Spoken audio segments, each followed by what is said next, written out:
It's a trilogy by Rick Riordan. This is a spin-off series from the original Percy Jackson series. I know there's a TV show. I haven't seen it.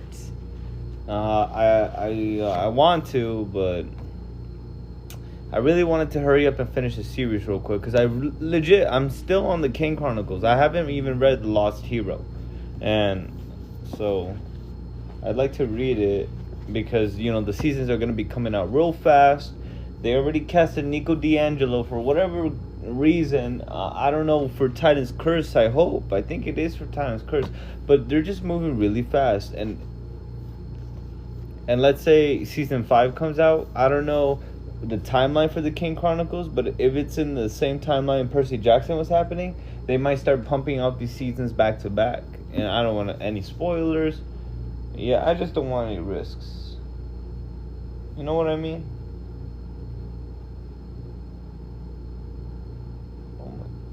I got an ugly cut on my leg because of my cat. But let's see. We're gonna start reading the King Chronicles right now. I need some lotion. Let's see where I was. We already read the Elvis Presley chapter, which is actually a pretty good chapter. We're on chapter 26. This is a lot of chapters. And chapter 26, we're just a little halfway through. A little over half, just a little bit. Chapter 26, aboard the Egyptian Queen. We're gonna read it in Carter's perspective. Alright, guys. I wonder when I'm gonna start some Lovecraft. Who knows? Let's do this. As far as rides to the land of death go, the boat was pretty cool. It had multiple decks with ornate railings, painted black and green. The side paddle wheels turned the river into froth, and along the paddle wheel housings, the name of the boat glittered in gold letters, Egyptian Queen. At first glance, you think the boat was just a tourist attraction, one of those floating casinos or cruise boats for old people. But if you look closer, you started noticing strange little details. The boat's name was written in Demotic, and in hieroglyphics underneath the English. Sparkly smoke billowed from the stacks as if the engines were burning gold. Orbs of multicolored fire flitted around the decks. And on the prow of the ship, 2 painted eyes moved and blinked, scanning the river for trouble. "That's odd," Sadie remarked. I nodded. "I've seen eyes painted on boats before. They still do that all over the Mediterranean, but usually they don't move." "What? No, not the stupid eyes. That lady on the highest deck, isn't that?" Sadie broke into a grin. "Bast!" Sure enough, man, they're gonna kill her, aren't they? Oh, they're gonna kill her! No! Go get Carter! Go get Carter! Oh my God, I'm actually gonna be sad. I have a cat, bro. I feel the connection. Sure enough, our favorite feline was leaning out the window of the pilot's house. I was about to wave at her when I noticed the creature standing next to Bast, gripping the wheel. He had a human body and was dressed in the white uniform of a boat captain, but instead of a head, a double-bladed axe sprouted from his collar. And I'm not talking about a small axe for chopping wood. I'm talking battle axe. Twin crescent-shaped iron blades, one in front where his face should be, one in the back. The edges splattered with suspicious-looking dried red splotches. Ugh. Yeah, alright. I won't say that because it's kind of gross. So, let's continue. The ship pulled up to the deck. Balls of fire began zipping around, lowering the gangplank, tying off ropes, and basically doing cruise-type stuff. How they did it without hands and without setting everything on fire, I don't know. But it wasn't the strangest thing I'd seen that week. Bass climbed down from the wheelhouse. She hugged us as we came aboard. Even Khufu, who tried to return the favor by grooming her face for lice. I really hope that... I'm not gonna lie. I really, because you know how it's written, like, they've already been through this and they're alive. Because, they have voice recorders. So I just hope do something about that. Like, I hope we can solve that by the end of this book and we don't continue the voice recorded thing. Because I know Percy Jackson narrated the Olympians, but that's why I wasn't too scared about Percy's death. Because why would he be narrating? You know, it's a problem in stories. Do it with taste, and you'll figure it out. Bass climbed down from the wheelhouse. She hugged us as we came aboard, even Khufu, who tried to return the favor by grooming her for lice. I'm glad you survived, Bass told us. What happened? We gave her the basics, and her hair poofed out again. Elvis? Gah! Toth is getting cruel in his old age. Well, I can't say I'm glad to be on this boat again. I hate the water, but I suppose... You've been on this boat before, I asked? Bass' smile wavered. A million questions as usual, but let's eat first. The captain is waiting. I wasn't anxious to meet a giant axe, and I wasn't enthusiastic about another one of Bass' grilled cheese and Frisky's dinners. But we followed her inside the boat. The dining parlor was lavishly decorated in Egyptian style. Colorful murals depicting the gods covered the walls. Gilded columns supported the ceiling. A long dining table was laden with every kind of food you would want. Sandwiches, pizzas, hamburgers, Mexican food, you name it. Hell yeah! It way made up for the missing Toth's barbecue. Yeah, he locked that over there. I would have ate. Oh, man, I would have ate. That shit sounded... See, that's what Rick Riordan does really good. He can really make you smell things through the book, and I can feel, I can smell and I can taste things like the blueberry muffins that Percy's mom used to make. I can actually like smell the barbecue, bro, because it's dripping out of the fucking guy's mouth. I don't know. I think I'm there too. You know what I mean? That's what Rick does great, and he's been doing that since book 1. And I've never once read a book where I didn't feel like that from him, to be honest. But like I said, they're just, these are like YA novels. Yeah. On a side table stood an ice chest, a line of golden goblets, and a soda dispenser with about 20 different choices.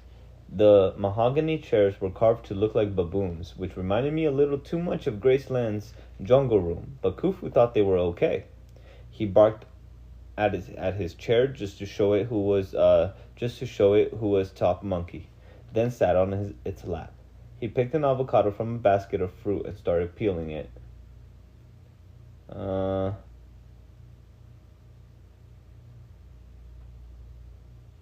Across the room, a door opened, and the axe dude came in. He had to duck to avoid cleaving the door frame. Lord and Lady Kane, the captain said, bowing. His voice was a quivery hum that resonated along his front blade. I saw a video one time of a guy playing music by hitting a saw with a hammer, and that's sort of the way the captain sounded. It is an honor to have you aboard. Lady Kane, said Sadie, amused. I like that. Oh, God, don't give her ideas. I am Bloodstained Blade. Whoop! The captain said. What are your orders?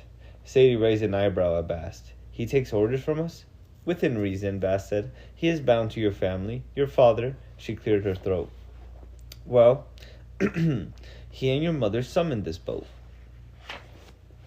The axe demon made a disapproving hum. You haven't told them, goddess? I'm getting to it, Bast grumbled. Told us what, I asked. Just details, she rushed on. The boat can be summoned once a year and only in times of great need. You'll need to give the captain your orders now. He must have clear direction of if we're to proceed. Safely. I wondered what was bothering Bast, but the axe dude was waiting for orders, and the flecks of dried blood on his blades told me I'd better not keep him in suspense. We need to visit the Hall of Judgment, I told him. Take us to the land of the dead. Bloodstained Blade hummed thoughtfully. I will make the arrangements, Lord Kane, but it will take time. We don't have a lot of that, I turned to Sadie. It's what, the evening of the 27th? She nodded in agreement. Day after tomorrow at sunrise, Set completes his pyramid and destroys the world unless we stop him. So yes, Captain Very Large Blade or whatever it is, I'd say we're in a bit of a rush. It's been Seth's birthday for like a week, right? We will, of course, do our best, said Bloodstained Blade, though his voice sounded a little, well, sharp. The crew will prepare your staterooms. Will you dine while you wait? I looked at the table laden with food and realized how hungry I was. I hadn't eaten since we were in the Washington Monument. Yeah, thanks, BSB. The captain bowed again, which made him look a little too much like a guillotine. Then he left us to our dinner. At first, I was too busy eating to talk. I inhaled a roast beef sandwich, a couple of pieces of cherry pie with ice cream, and 3 glasses of ginger ale before I finally came up for air. Sadie didn't eat as much. Then again, she'd had lunch on the plane. She settled for a cheese and cucumber sandwich, and one of those weird British drinks she likes, a Ribena. Khufu carefully picked out everything that ended with O: Doritos, Oreos, and some chunks of meat. Buffalo? Armadillo? I was scared to even guess. The balls of fire floated attentively around the room, refilling our goblets and clearing away our plates as we finished. After so many days spent running for our lives, it felt good to just sit at a dinner table and relax. The captain's informing us that he couldn't transport us instantly to the land of the dead was the best news I'd had in a long time. Khufu wiped his mouth and grabbed one of the balls of fire. He fashioned it into a glowing basketball and snorted at me. For once, I was pretty sure what he said in Baboon. It wasn't an invitation. It meant something like, I'm going to play basketball by myself now. I will not invite you because you lack of skill, which would make me throw up. No problem, man, I said, though my face felt hot with embarrassment. Have fun. Khufu snorted again, then lopped off with the ball under his arm. I wondered if he'd find a court somewhere on board. At the far end of the table, Bass pushed her plate away. She'd hardly touched her tuna friskies. Not hungry, I asked. Oh, I suppose not. She turned her goblet listlessly. She was wearing an expression I didn't associate with cats. Guilt. Sadie and I locked eyes. We had a brief, silent exchange. Something like, you ask her. No, you. Of course Sadie's better at giving dirty looks, so I lost the contest. Bass, I said, what did the captain want you to tell us? She hesitated. Oh, that? You shouldn't listen to demons. Bloodstained Blade is bound by magic to serve, but if he ever get loose, he'd use that axe on all of us, believe me. You're changing the subject, I said. Bass traced her finger across the table, drawing hieroglyphs in the condensation ring from her goblet. The truth? I haven't been on board since the night your mother died. Your parents had docked this boat on the Thames. After the accident, your father brought me here. This is where we made our deal. I realized she meant right here, at this table. My father had sat here in despair after Mom's death, with no one to console him except the cat goddess, an axe demon, and a bunch of floating lights. That's crazy. I studied Bass' face in the dim light. I thought about the painting we'd found at Graceland. Even in human form, Bass looked so much like that cat. A cat drawn by some artist thousands of years ago. It wasn't just a chaos monster, was it? I asked. Bass eyed me. What do you mean? The thing you were fighting when our parents released you from the obelisk. It wasn't just a chaos monster. You were fighting Apophis. What the fuck? What makes you think that, bro? What? All around... You think Apophis is already out?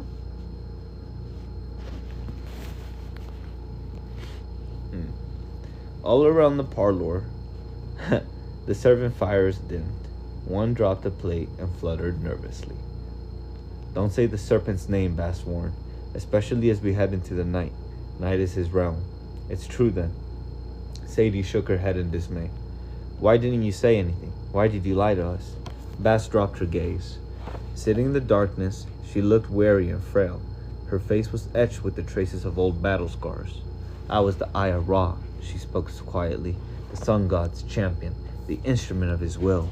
Do you have any idea what an honor it was? She extended her claws and studied them. When people see pictures of Ra's warrior cat, they assume it's Sekhmet, the lioness. And she was his first champion, it's true, but she was too violent, too out of control. Eventually, Sekhmet was forced to step down and Ra chose me as his fighter. Little Bast. Why do you sound ashamed? Sadie asked. You said it's an honor.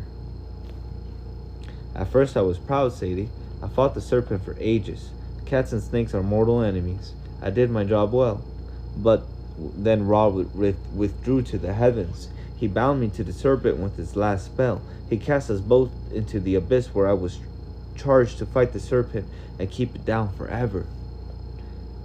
A realization crept over me. So you weren't a minor prisoner? You were in prison longer than any of the other gods. Is that true? Is that in Egyptian lore? That's kind of wild if he took liberty with that. Because it's just a cat, bro. She closed her eyes. I still remember Ra's word. My loyal cat, this is your greatest duty. And I was proud to do it. For centuries. Then millennia. Can you imagine what it was like? Knives against fangs, slashing and thrashing, a never-ending war in the darkness. Our life forces grew weaker, my enemies and mine, and I began to realize that was Ra's plan. The serpent and I would rip each other to nothingness, and the world would be safe. Only in this way could Ra withdraw in peace of mind, knowing chaos would not overcome Ma'at. I would have done my duty too. I had no choice until your parents gave you an escape route, I said, and you took it. Bast looked up miserably. I am the queen of cats. I have many strengths, but to be honest, Carter, cats are not very brave.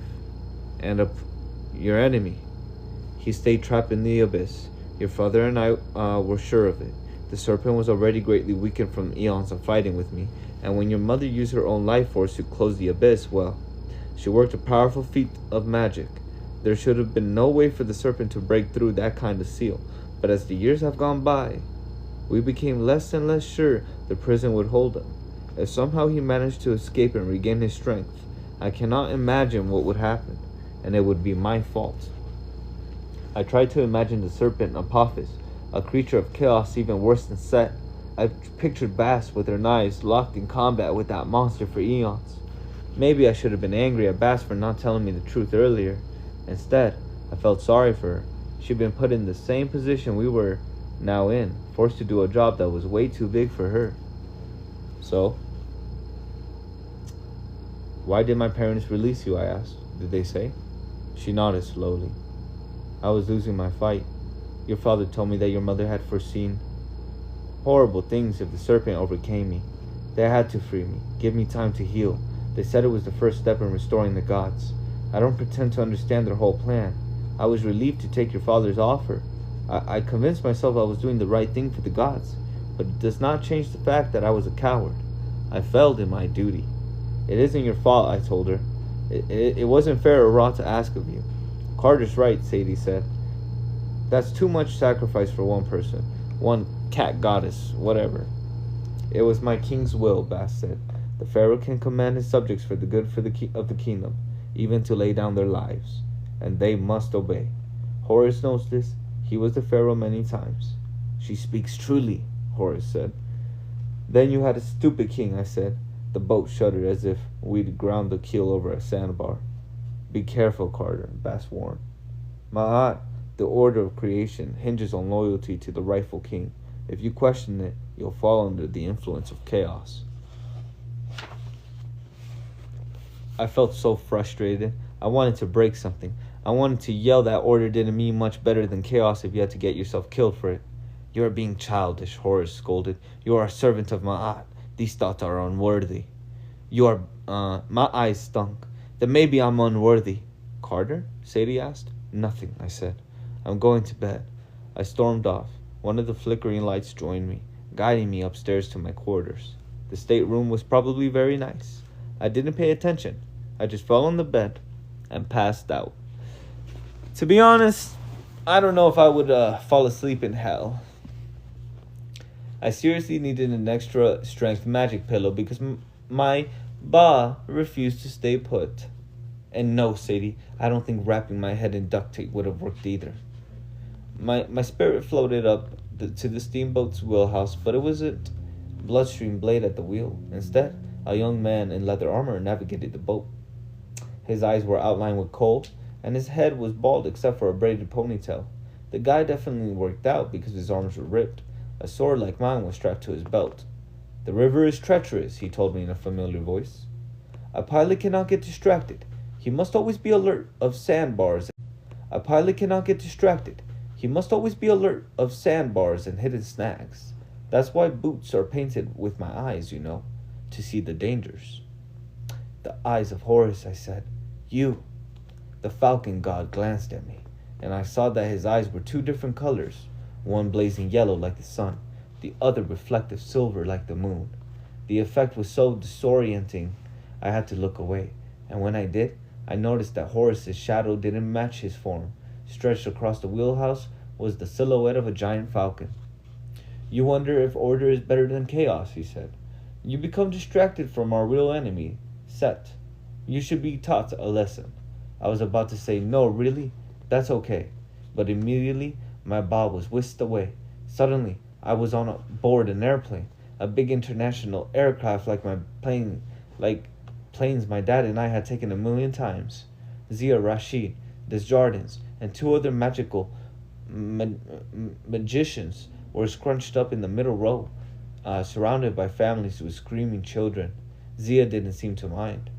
She meditated calmly with her eyes closed, while Desjardins and the other two men looked so uncomfortable I almost wanted to laugh.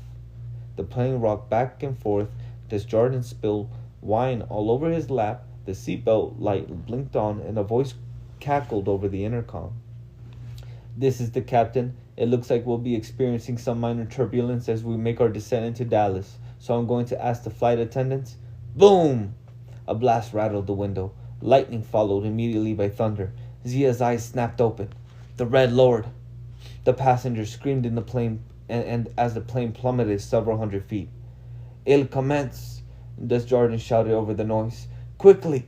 As the plane shook, passengers shrieked and grabbed their seats. Desjardins got up and opened the overhead compartment. "Sir!" a flight attendant yelled. "Sir, sit down!" Desjardins ignored the attendant. He grabbed 4 familiar bags, magical toolkits. He threw them to his colleagues. Then things really went wrong. A horrible shudder passed through the cabin and the plane lurched sideways. Outside the right-hand windows, I saw the plane's wing get sheared off by a 500-mile-an-hour wind. The cabin delved into chaos. Drinks, books, and shoes flying everywhere. Oxygen masks dropping and tangling. People screaming for their lives. "Protect the innocents!" Desjardins ordered. The plane began to shake and cracks appeared in the windows and walls. The passengers went silent, slumping into unconsciousness as the air seemed pressure dropped. The 4 magicians raised their wands as the airplane broke to pieces. For a moment, the magicians floated in a maelstrom of storm clouds, chunks of fuselage, luggage, and spinning passengers still trapped to their seats. Then a white glow expanded around them, a bubble of power that slowed the breakup of the plane and kept the pieces swirling in a tight orbit. Desjardins reached out his hand and the edge of a cloud stretched toward him, a tendril of cottony white mist, like a safety line. The other magicians did likewise, and the storm bent to their will. White vapor wrapped around them and began to send out more tendrils, like funnel clouds, which snatched pieces of the plane and pulled them back together. A child fell past Zia, but she pointed her staff and murmured a spell. A cloud enveloped the little girl and brought her back. Soon the 4 magicians were reassembling the plane around them, sealing the breaches with cloudy cobwebs until the entire cabin was encased in a glowing cocoon of vapor. Suddenly, the storm raged and thunder boomed, but the passengers slept soundly in their seats. "Zia!" Desjardins shouted. "We can't hold this for long." Zia ran past him, up the aisle to the flight deck. Somehow the front of the plane had survived the breakup intact.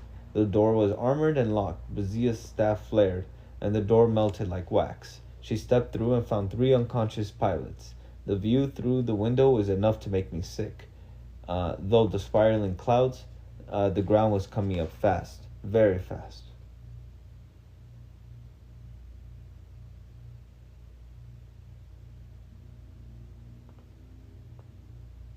Zia slammed her wand against the controls. Red energy surged through the displays. Dials spun, meters blinked, and the altimeter leveled out. The plane's nose came up, its speed dropping. As I watched, Zia glided the plane toward a cow pasture and landed it without even a bump. Then her eyes rolled back in her head and she collapsed. Desjardins found her and gathered her in the arms. Quickly, he told his colleagues, the mortals will wake soon. They dragged Zia out of the cockpit and my ball was swept away through a blur of images. I saw Phoenix again, or at least some of the city. A massive red sandstorm churned across the valley, swallowing buildings and mountains in a harsh hot wind. I heard Set laughing, reveling in his power. Then I saw Brooklyn, Amos's ruined house on the east river, and a winter storm raging overhead, howling winds slamming in the city with sleet and hail. And then I saw a plane I didn't recognize, a river winding through a desert canyon. The sky was a blanket of pitch black clouds and the river's surface seemed to boil. Something was moving under the water, something huge, evil, and powerful, and I knew it was waiting for me. This is only the beginning, Horace warned me. Set will destroy everyone you care about. Believe me, I know. The river stormed a marsh of tall reeds. The sun blazed overhead. Snakes and crocodiles slid through the water. At the water's edge sat a thatched hut. Outside it, a woman and a child of labor stood the water. At the water's edge sat a thatched hut. Outside it, a woman and a child of labor stood a bad sarcophagus. I could tell the coffin had once been a work of art, gold encrusted with gems, but now it was dented and black with grime. The woman ran her hands over the coffin's lid. Finally, she had my mother's face. Blue eyes and caramel-colored hair. But she glowed with magical radiance, and I knew I was looking at the goddess Isis. She turned to the boy. We have searched so long, my son. Finally, we have retrieved him. I will use my magic and give him life again. Papa! The boy gazed wide-eyed at the box. He's really inside? Yes, Horace. And now, suddenly, their hut erupted to flames. The god Set stepped into the inferno, a mighty red-skinned warrior with smoldering black eyes. He wore the double crown of Egypt and the robes of a pharaoh in his hands. An iron staff smoldered.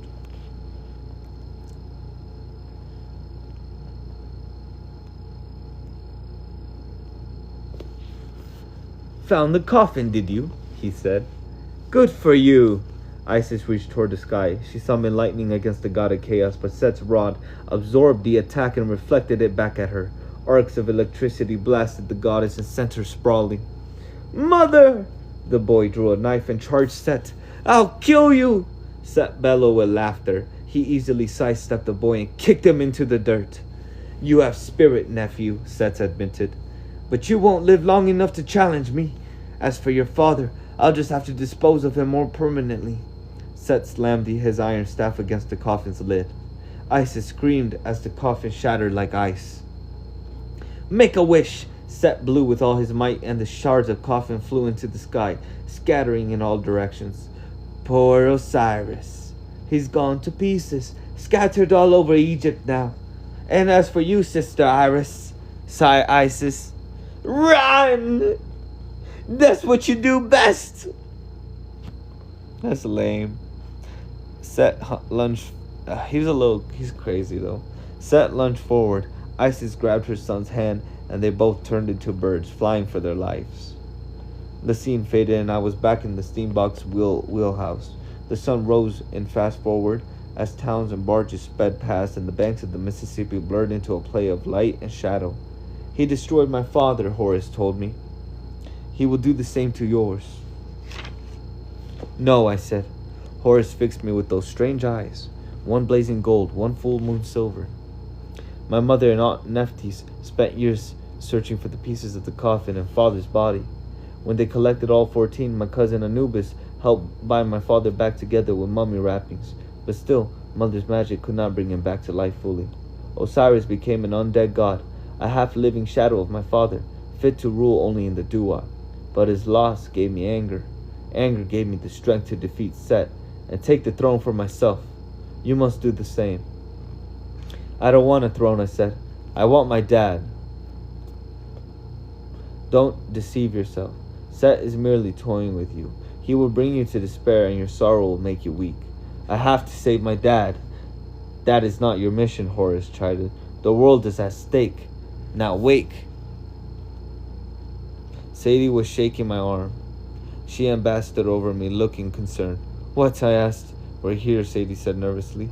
She charged into a fresh linen outfit, black this time, which matched her combat boots. She'd even managed to red-eye her hair so the streaks were blue.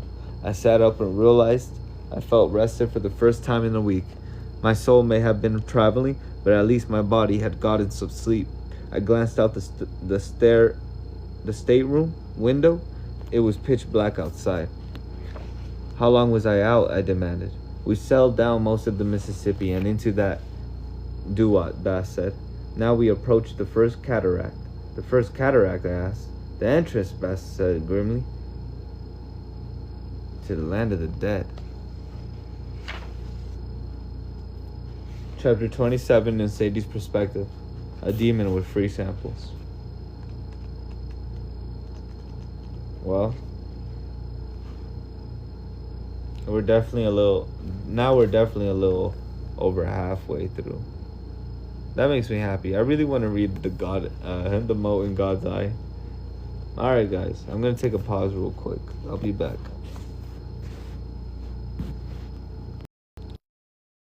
Alright guys, I'm gonna take a pause real quick. I'll be back.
Alright guys.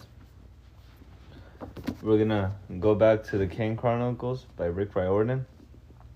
The Red Pyramid. It's just an easy, fun read. Whatever. 3 out of 5. Yep. 3.5 at most. Not gonna lie. It's fun. It's fun.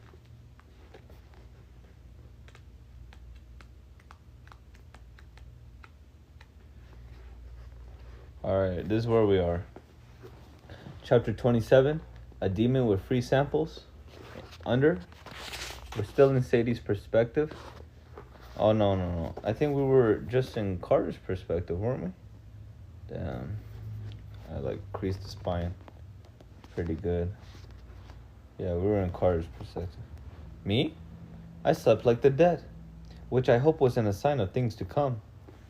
I could tell Carter's soul had been wandering through some frightening places, but he wouldn't talk about them. Did you see Zia? I asked. He looked so rattled I thought his face would fall off. Knew it, I said. We followed Bass up to the wheelhouse where Bloodstained Blade was studying a map while Khufu babooned the wheel. The baboon is driving, I noted. Should I be worried? Quiet, please. Lady Kane. Bloodstained Blade ran his fingers over a long stretch of papyrus map. This is delicate work. 2 degrees to starboard, Khufu. Khufu said. The sky was already dark, but as we chugged along, the stars disappeared. The river turned the color of red. Darkness swallowed the horizon, and along the river banks, the lights of towns began to change to flickering fires when winked out completely. then winked out completely.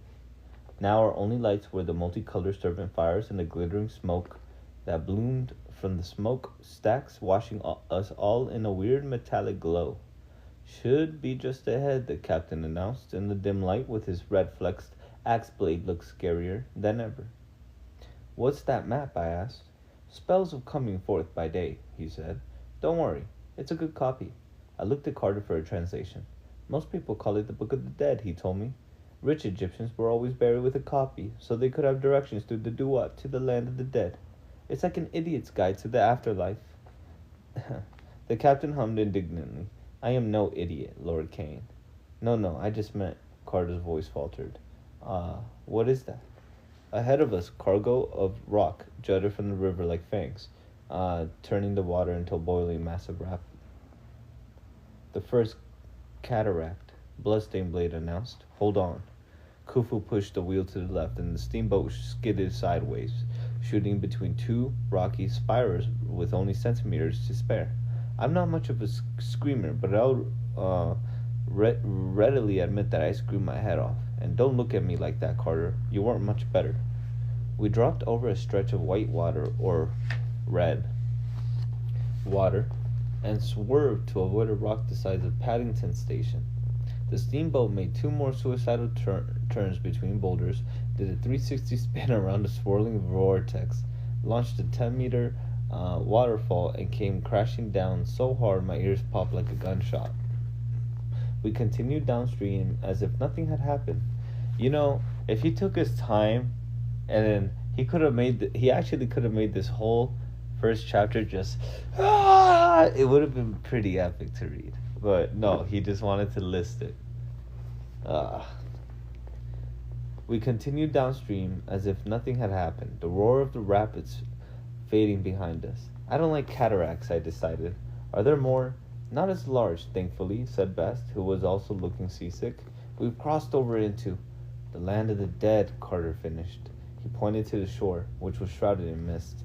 Strange things lurked in the darkness. Flickering ghost lights, giant faces made of fog, hulking shadows that seemed unconnected to anything physical. Along the riverbanks, old bones dragged themselves through the mud, lurking with other bones in random patterns. I'm guessing this isn't the Mississippi, I said. The river of night, Bloodstained Blade hummed. It is every river and no river. The shadow of the Mississippi, the Nile, the Thames. It flows throughout the Duat with many branches and tributaries. Clear as that right up, I muttered. The scenes got stranger. We saw ghost villages from ancient times, little clusters of reed huts made of flickering smoke. We saw vast temples crumbling and reconstructing themselves over and over again like a looped video, and everywhere ghosts turned their faces toward our boat as we passed. Smoky hands reached out. Shade silently called to us, then turned away in despair as we passed. Bro, every time we go to hell, in all his books, he writes it so fire. I'm not gonna lie to you. I can't wait to see what more adult sci-fi, fantasy stuff, maybe even horror writers, how they would write it. I'm scared, to be honest, but I'm sure there's like, I've heard of some fantasy books where they have their own versions. There's a sci-fi book where there's a planet and it's scientifically, it explains like, you know, how demons interact in a world like in the Bible. And, well, a sci-fi author actually wrote a world about it, so that's something I definitely want to tackle one day. But let's continue. I don't know, I forgot the page. My soul glows. Interesting. I hope that wasn't a spoiler.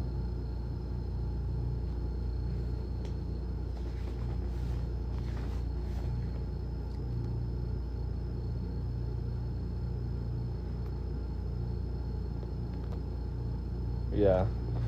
The lost and confused, Bass said. Spirits who never found their way to the Hall of Judgment. Why are they so sad? I asked. Well, they're dead, Carter speculated. I forgot that we're in Sadie's perspective.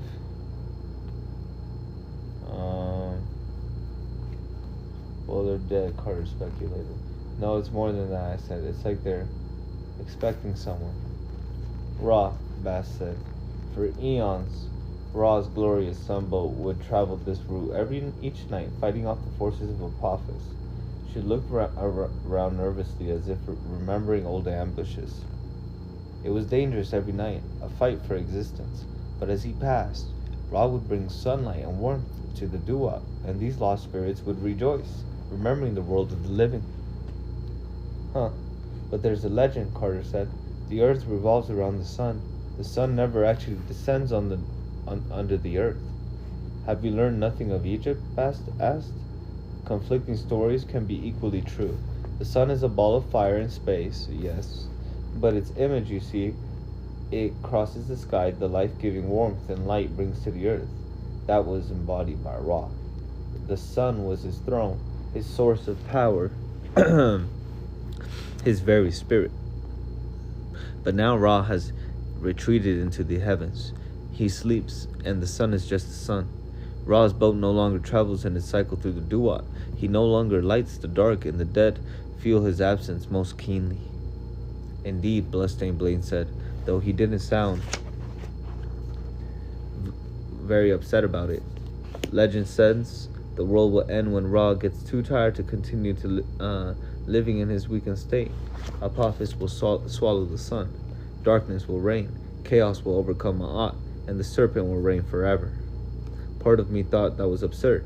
The planets would not simply stop spinning. The sun would not cease to rise. On the other hand, here I was riding a boat through the land of the dead with a demon and a god. If Apophis was real too, I didn't fancy meeting him. And to be honest, I felt guilty. If the story Thoth told me was true, Isis had caused Ra to retreat into the heavens with that secret name business, which meant, in a ridiculous, maddening way, the end of the world would be my fault. Bloody typical. I wanted to punch myself to get even with Isis, but I suspected it would hurt. Ra should wake up and smell the salab, I said. He should come back. Bass laughed without humor, and the world should be young again, Sadie. I wish it could be so. Khufu grunted and gestured ahead. He gave the captain back the wheel and ran out of the wheelhouse and down the stairs.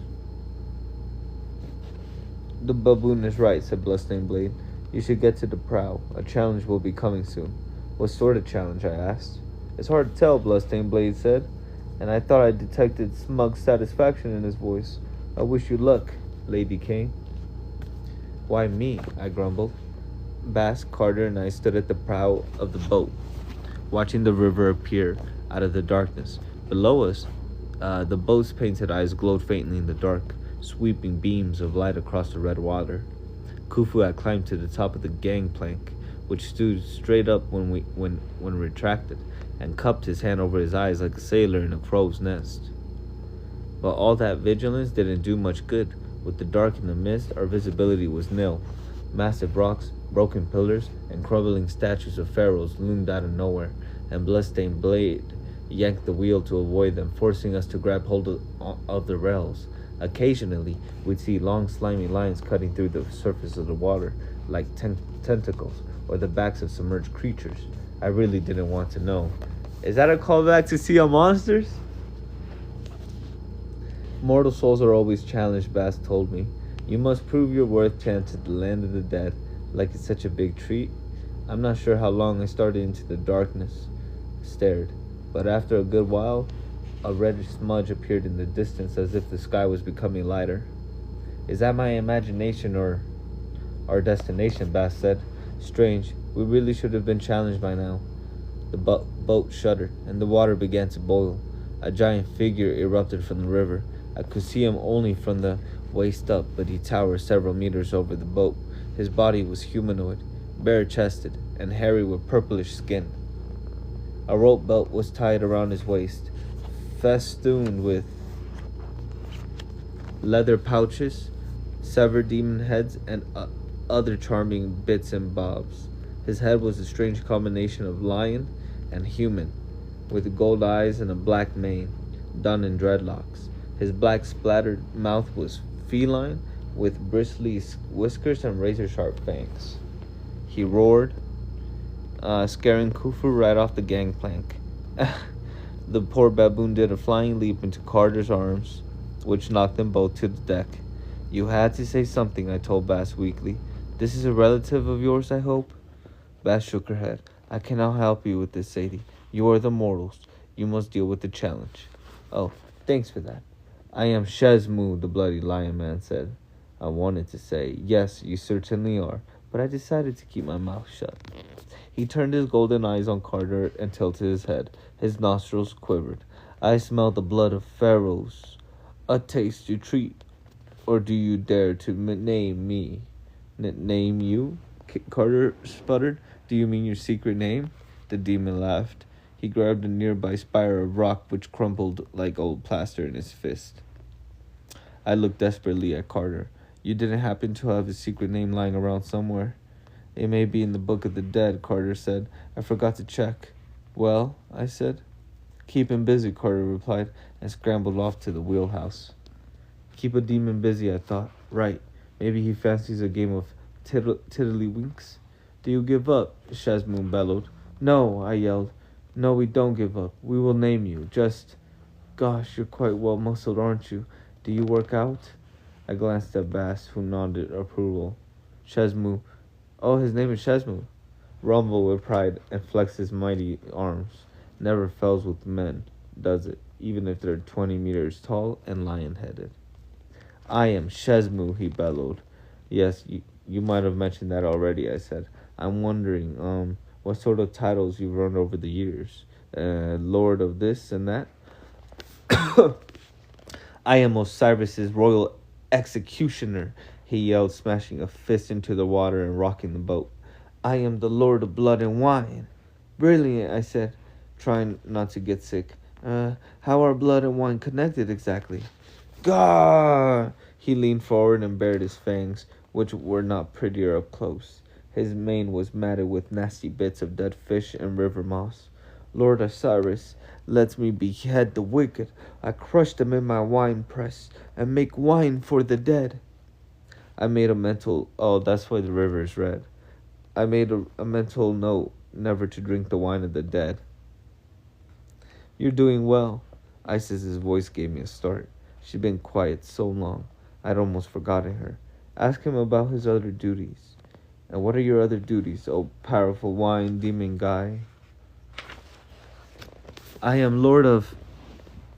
He flexed his muscles for maximum of effort. Perfume! He grinned at me, apparently waiting for terror to set it. Oh my, I said. That must make your enemies tremble. Ha ha ha ha. Yes! Would you like to try a free sample? He ripped a slimy leather pouch off his belt and brought out...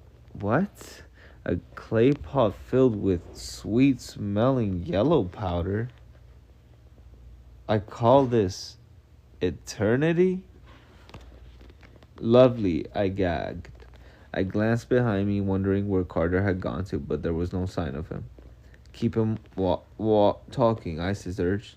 And, perfume is part of your job because... Wait, I've got it. You squeeze it out of your plants, like you squeeze wine. Or blood, Shazmu added. Well, naturally, I said. The blood goes without saying. Blood, he said. Khufu yelped and covered his ears. So you serve Osiris? I asked the demon. Yes, at least. He hesitated, snarling in doubt. I did. Osiris's throne is empty, but he will return. Oh, shit. Oh, my God. My bong almost fell. Of course, I said. And so your friends call you what? Shazzy? Blood seekins? I have no friends, but if I did, they would call me slaughterer of souls, fierce of face. But I don't have any friends, so my name is not in danger. Ha ha ha. I looked at Bass, wondering if I gotten as lucky as I thought. Bass beamed at me. Carter came stumbling down the stairs, holding the Book of the Dead. I've got it. Somewhere here. Can't read this part, but... Name me or be eaten. Shesmu bellowed. I name you, I shouted back. Shesmu, slaughterer of souls, fierce of face. God! He writhed in pain. How do they always know? Let us pass, I commanded. Oh, and one more thing. To bother, my brother wants a free sample. I just had time to step away. What?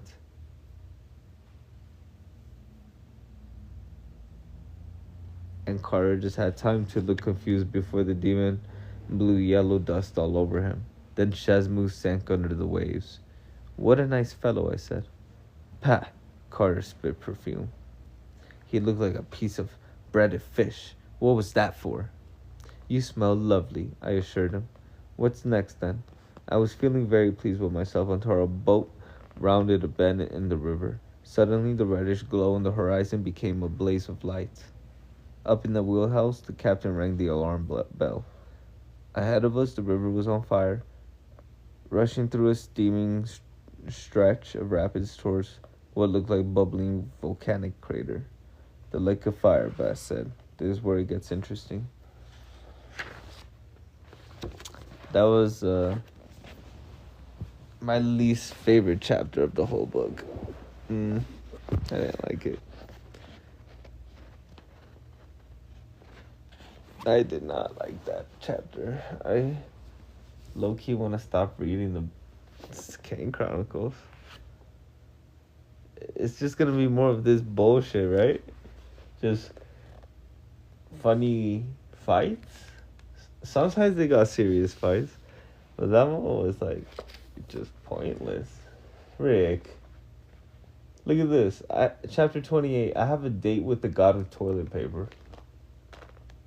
What are you talking about? Why are Sadie's chapters so long? This is 20 pages. And Carter's chapters are like so short.